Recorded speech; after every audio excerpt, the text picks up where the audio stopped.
So this video will serve two purposes. One, underline just how brilliant Archangel and its accompanying album is. And secondly, take an entertaining look at just how differently the electronic landscape could have looked if another producer had made use of those Archangel elements first.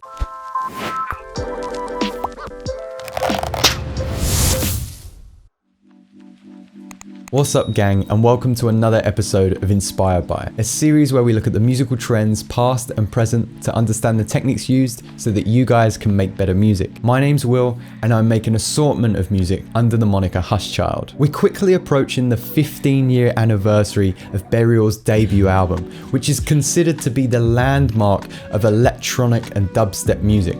And I agree, but for me and a lot of my producer friends, Archangel and the album Untrue became the soundtrack to our early morning and late night commutes, and would be one of the sole reasons we'd go on to sample the world around us and start torrenting plugins left, right and center. I don't condone that kind of behavior today. It got me thinking, just what would the electronic world look like if Burial hadn't made Untrue? And what if another producer that was releasing music at that time stumbled across those four perfect elements? How would they have gone about sampling and arranging this piece of music? To understand this, we have to travel back and see how this piece of music was made, and then take an educated guess at who was making music at that time and what producers were either likely to sample tracks or make use of similar instruments. Now, there's quite a few How Did Burial Make Archangel tutorials out there, so this isn't strictly a tutorial, but for those who are unfamiliar, let's quickly take a look at how Archangel came to be.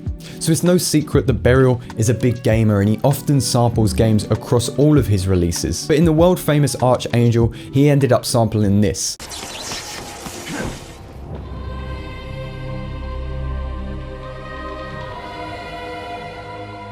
Metal Gear Solid 2. And another sample came from here.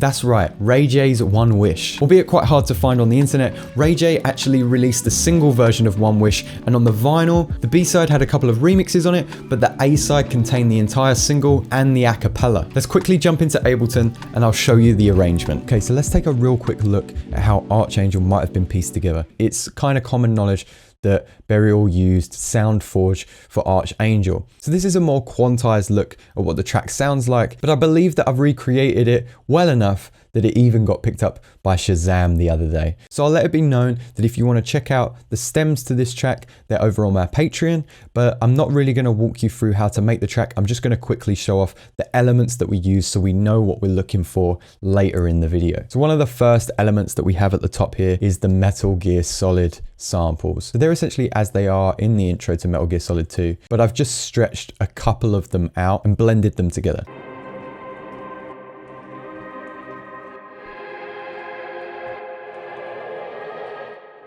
So the reason that this one is on a new track and not above is because this one has more reverb on it, with the Valhalla reverb at about 35%, and that just allows it to blur into the first part of the loop again. And I've taken it out at this part here and this part here, as Burial doesn't have it in the original version of the song. But coupled there with the famous drums, I'm not going to play them for too long because, again, I don't want to get that copyright strike, but they sound like this. Got the kicks here. That kind of bowling pin sound. I've called this the open kick because it has no EQ on it, and this lower EQ'd kick. Then we've got our rim shots, snare. That actually comes from the kick sample up here, but I've just rolled off any of the low ends. And then we've got kind of what I call the hi-hats, but they're kind of a glitchy noise. So we have all of those elements together, and then with the vocal, and the vocal's interesting. This is tricky to manipulate, and I find it hard to believe that it was a conscious decision to pitch everything where it was. I think there was some trial and error involved until he liked the sound, but who knows? And I know that there's some probably diehard fans out there that will argue that it was a conscious decision, but this is how I've gone about it, and it was easier to do with Melodyne or flex pitch in Logic. So we've got these vocals here.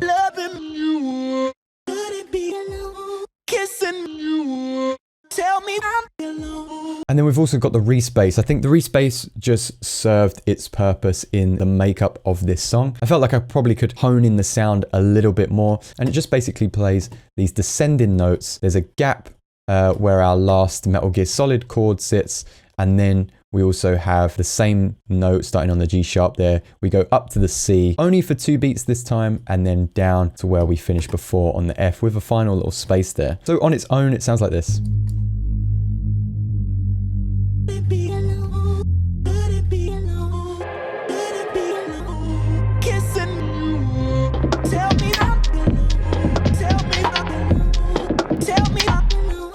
So now that we have a better idea of where we've come from, let's take a look at the other producers and see where we might have ended up. Just want to quickly interrupt my own video to remind you guys that I recently released some music of my own called Days, and I did so with the help of DistroKid. DistroKid makes it so easy to release your music and have it on all of the platforms. This includes Apple Music, Amazon, Spotify, and even social media platforms like Instagram and TikTok. If you're collaborating with friends, you can use the Teams functions, which makes sure that everybody gets an equal split. And you can look back at these retrospectively to make any edits and see who's made what from that song. Of course, your collaborators also need a DistroKid account, but if you invite them, they'll get 50% off. Another great thing about DistroKid is they have this handy hyperfollow tool. It comes in the form of a link which you can include in your Instagram bio, and your audience will be transported to be able to pre-order and pre-save your music before it comes out. You'll even be able to collect their email for later use. I can't recommend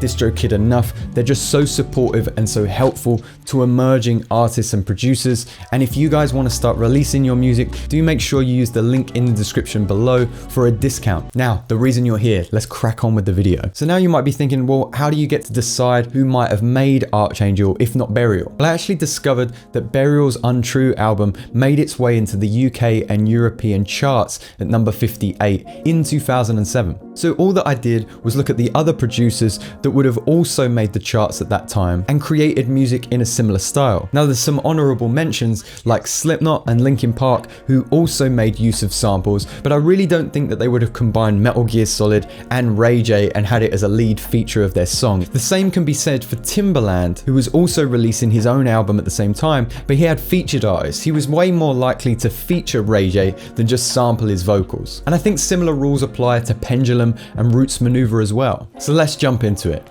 Number 1. Now this video was purely made for entertainment purposes, but I think this is probably the most serious entry. I think producer Pinch could have definitely made use of those samples. He was a dubstep producer around the same time, and in the electronic charts also had an equally influential album. Let's take a look at the track.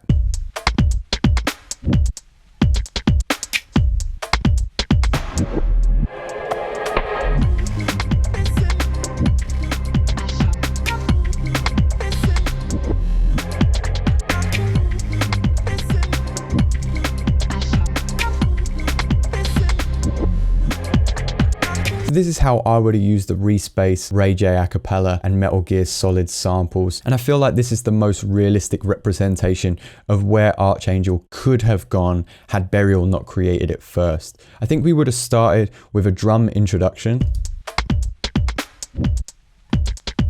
And I feel like the Metal Gear Solid intro was a great place to introduce what was to come in the song.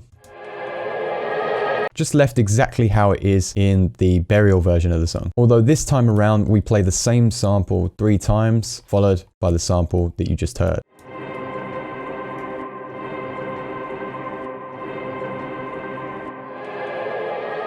And that gives that kind of dark garage grime kind of vibe. So I feel like the Respace would have been used more sporadically and coupled with this growly dubstep bass.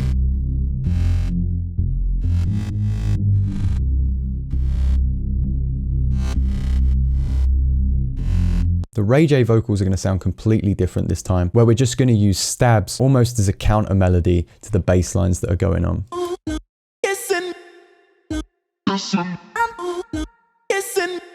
So you notice that the top line has reverb with the bottom line being completely dry, a little bit panned to the right and a little bit panned to the left as well, just to give some movement. As you can see with the percussion, again, we have some hard panning going on a little bit towards the bottom there, and topping everything off with that signature Pinch style percussion. So my name's Pinch, and that was my entry to changing the landscape of electronic music.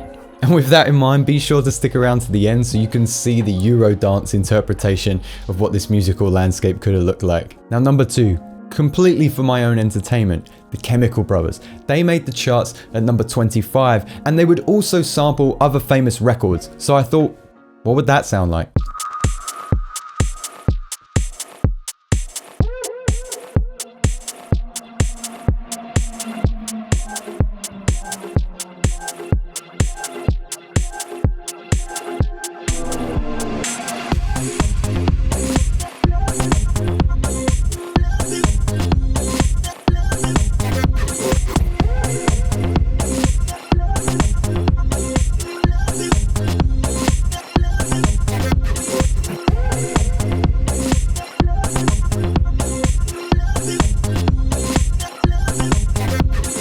So often the Chemical Brothers are looking at creating a new dance banger. So that's why we're going to start everything off with a nice drum introduction, so that if any DJs want to mix this track into a song, they can do.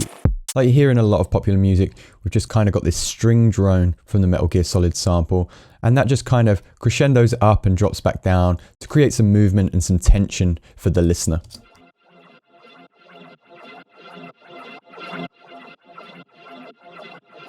To get that phase effect, what we've got is two LFOs that control the frequency and the feedback of this phaser. Without the phaser and the EQ, it just sounds like this.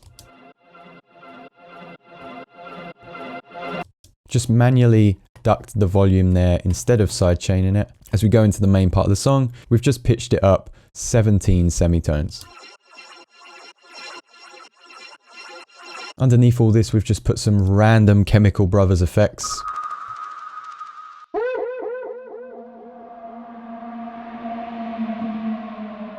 And introduce the vocal on this channel here with a delayed vocal with some automation here.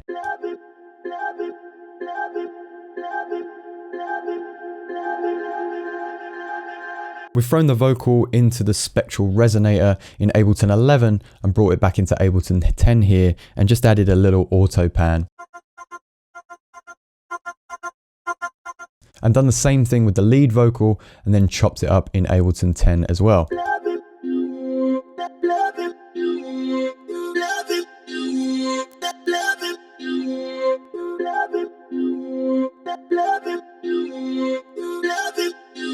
On top of this is the famous Chemical Brothers kind of acid synth sound. And this sharp kind of dubsteppy synth.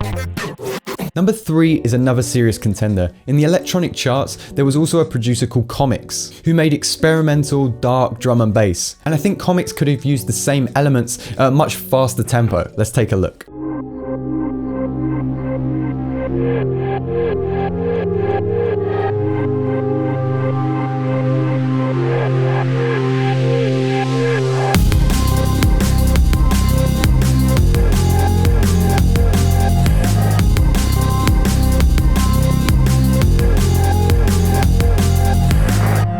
I feel like if Comics could have got to the Archangel elements first, this could have also been an entry to change the electronic landscape, or at least the drum and bass landscape. What we've got here is two versions of the Metal Gear Solid sample, just playing back and forth.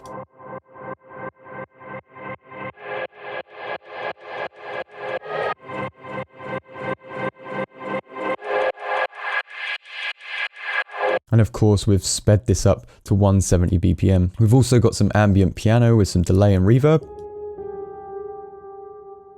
And a pad underneath.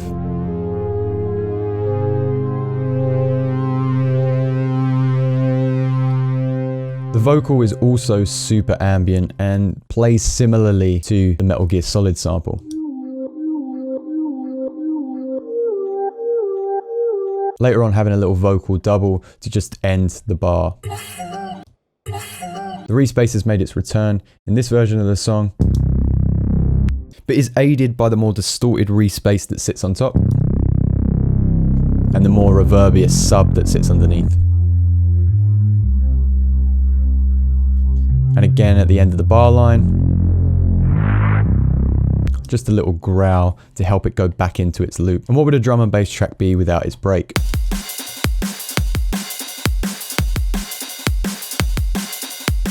And now the part of the video that some of you have probably been waiting for. How does Eurodance fit into all of this? Well, I found that Scooter had been part of the charts as well, and I felt like these two artists were just a little bit too similar, although I don't want to offend anybody in the comments. So sitting in the UK charts at the same time as Burial's Untrue, but at the number 20 spot, was Bass Hunter. That's right, the same Bass Hunter that was famous for this record. Now you're gone. And albeit being the flagship for trance anthems at the festival scene, I just thought, why not see what this would sound like? So here we go, the fourth and final producer, Bass Hunter, taking on Burial's Archangel. Let's jump into it.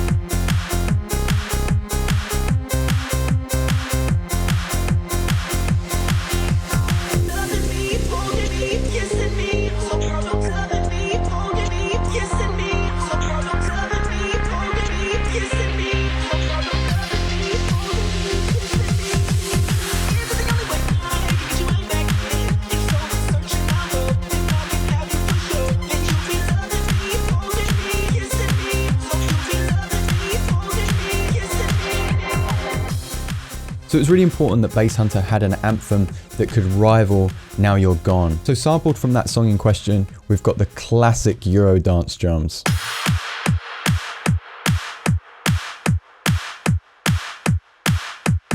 Super harsh with a lot of attack and at 150 BPM. So with the Metal Gear Solid sample, what we've done is use it as a drone of sorts again, this time side chained to the kick drum, and used in these areas as a kind of riser to the different elements of the song.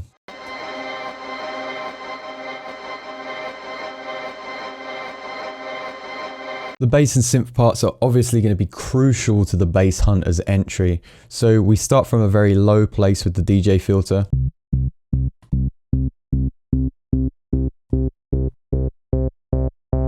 And then we're joined by the other layers of the bass.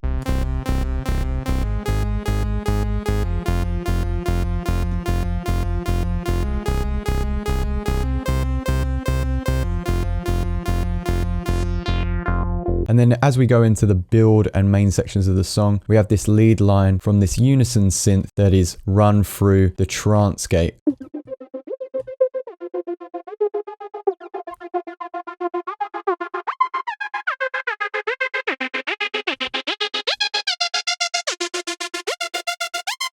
And finally, the most important element has got to be the vocals, which sits here, is introduced with the DJ filter, and then finally plays its lead vocal as we go into bar 26.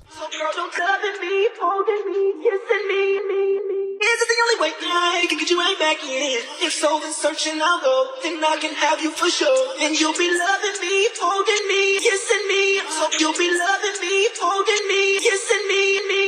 This was run through the pitch shifter in Logic and then brought back into Ableton 10. So there we have it, guys. 4 different takes on Burial's Archangel by 4 different producers. Let me know in the comments what your favorite version of Burial's Archangel was. This was a super fun experiment for me, and I would love to do it in the future. So do let me know below if that's something you would like to see again. As always, guys, if you had fun or learned something new, do let me know in the comments and leave a like, as it greatly helps out the growth of this channel. And subscribe if you're not already. Hit that bell icon to get notified when the next video goes live later in the week. And as always, if you want to find out anything further that I mentioned in this video or previous, they're listed in the description below. For the further curious, I've put the stems to Archangel over on my Patreon, patreon.com/The Will Hatton. And as a reminder, if you want to start releasing your own music on DistroKid, head to www.distrokid.com/VIP/Will Hatton to get a 7% discount. For now, guys, I thank you so much, and I'll see you next time.